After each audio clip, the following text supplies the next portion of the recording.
ଆଗକୁ ଆସ ବସ ଯାହା କହିବି ମୁଁ ପଛେ ପଛେ କହିବ ହେଲା। ଆମେ ଟ ଯାଇ ହଉଛି ପଢିଲେ ତାପରେ ଠରେ ପଢିବା। ଠରେ ହଉଛି କଣ ଠଣା କୁହ ଠଣା। ତାପରେ ଡରେ ହଉଛି ଡଙ୍ଗା। ହଁ ଡରେ ହଉଛି ଡଙ୍ଗା। ଢରେ ହଉଛି ଢମଣା। ଣରେ ହଉଛି ଣ ପ୍ରଥମରେ ହଉଛି ଏମିତି ମାନେ ଅଛି କିଛି ଅକ୍ଷର ନାହିଁ। ଣ ହଉଛି ଦ୍ୱିତୀୟରେ ଅଛି ଗୋଟେ ଶବ୍ଦ ଅଛି ବଣ।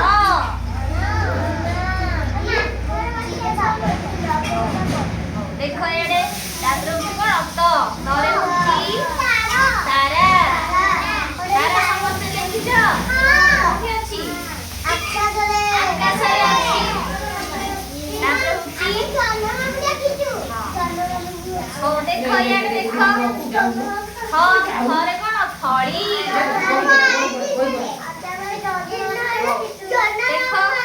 ଦେଖ ଇଆଡେ ଦେଖ ଦରେ ହଉଛି କଣ ଦରଜି। ତାପରେ ଥରେ ହଉଛି ଧନୁ। ତାପରେ ଆସିଲା ନରେ କଣ ନଈ। ନରେ କଣ ନଈ। ପରେ କଣ ପଥର। ପଥର ଦେଖିଛ ସମସ୍ତେ। ତାପରେ ଏଆଡେ ଦେଖ ତାପରେ ହଉଛି କଣ ଫରେ କଣ ଫୌଜ।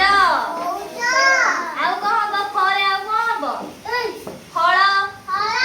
ଫଳ ସମସ୍ତେ ଖାଇଛ ଫଳ ଖାଇଛ କୁହ।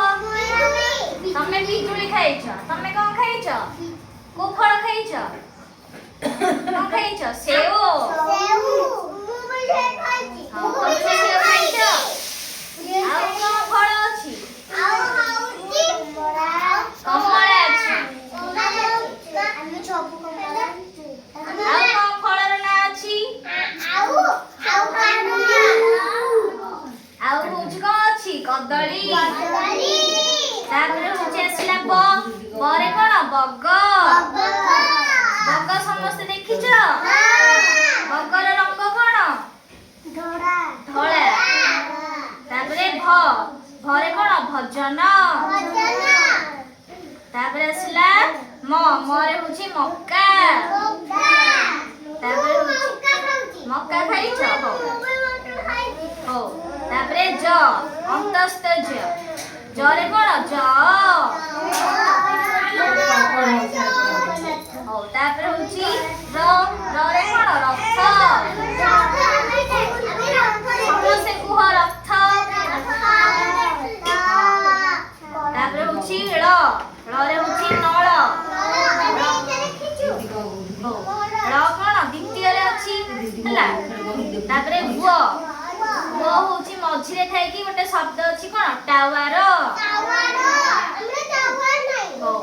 ତାପରେ ହଉଛି ତାଲବେଶରେ କଣ ଶବ୍ଦ ଅଛି ଶଗଡ। ସମସ୍ତେ ଶଗଡ ଦେଖିଛ।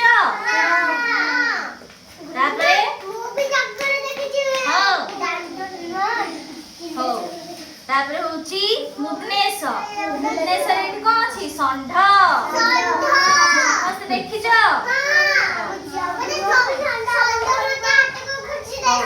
ତାପରେ ଏଇଠି ଦେଖ ବହି ଦେଖ। ତାପରେ କୋଷ ଦନ୍ତେଶରେ କଣ ସପୁରୀ। ତାପରେ ହରେ ହଉଛି କୁହ ଏଇଆଡେ କୁହ ହରେ ହଉଛି ହଳ। ତାପରେ କ୍ଷୟରେ ହଉଛି କଣ କ୍ଷତ। କଣ କ୍ଷତ। ଇଆଡେ କୁହ ଏଠି କ୍ଷରେ କଣ କ୍ଷତ। ତାପରେ ହଉଛି ଇୟରେ ହଉଛି ଗୟଳ। କୁହ ଗୟଳ। 5 ମିନିଟ ବନ୍ଦ କରିବି। ଳରେ ହଉଛି ଲତା। ତାପରେ ହଉଛି ଅନୁସାରରେ ହଉଛି ହଂସ। 5 ମିନିଟ ହବ। ହଂସ। ତାପରେ ବିସର୍ଗରେ ହଉଛି ଦୁଃଖୀ। ତାପରେ ହଉଛି ଚନ୍ଦ୍ରବିନ୍ଦୁ। କୁହ ଚନ୍ଦ୍ରବିନ୍ଦୁ। ହଳାନ୍ତରେ ବନ୍ଦ କରିଦେବି। ଭର।